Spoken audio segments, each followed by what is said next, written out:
حرام۔ تو چنانچہ پہلی بات تو یہ کہ غذا حلال ہو، ماں باپ کو اس کا بہت خیال کرنا ہے کہ بچوں کو حرام لقمہ نہ کھلائیں، ایسے پاک صاف ہو، نافع بدن ہو۔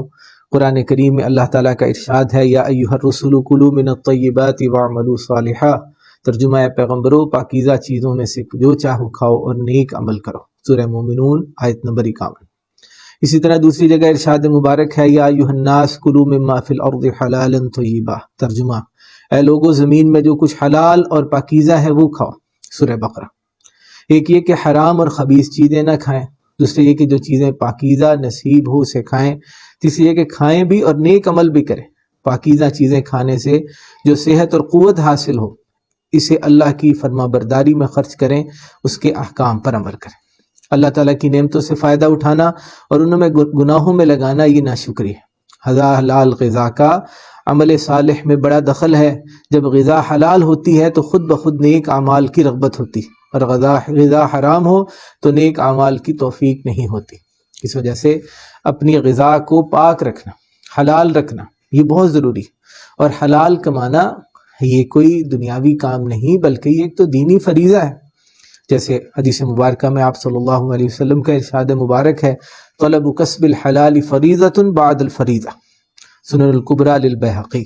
میں ترجمہ حلال روزی کمانا بھی دوسرے فرائض کے بعد ایک اہم فرض اور ضروری ہے۔ چنانچہ اور دیکھیں آپ صلی اللہ علیہ وسلم نے ارشاد فرمایا من بات کالا من طلب الحلال بات مغفورا لہ، جو شخص رزق حلال کی تلاش میں تھک گیا اور اسی حال میں رات گزاری تو اس کے گناہ بخش دیے جائیں گے۔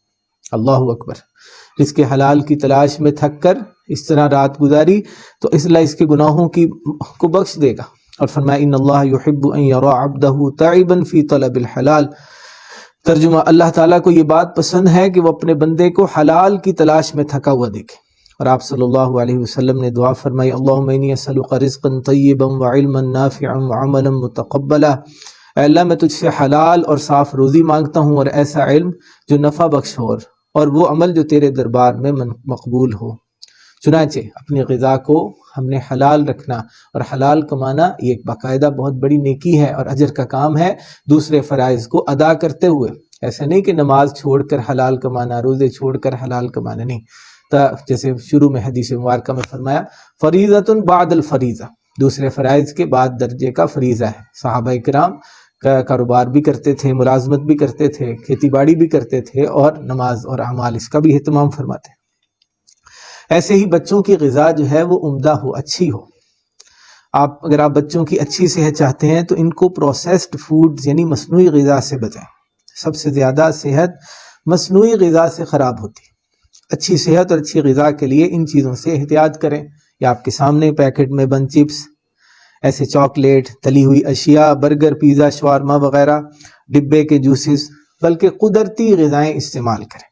مصنوعی غذا کے بجائے قدرتی غذا بچوں کی زندگی کا حصہ بنائیں، اس سے بچوں کی زندگی، صحت اور رویے پر بڑا اچھا اثر پڑے گا۔ ان کی صحت بھی اچھی، ان کی زندگی بھی اچھی، ان کے رویے بھی اچھے۔ یہ جو مصنوعی غذائیں ہیں اس سے بچوں کی رویے پر بھی برا اثر پڑتا ہے۔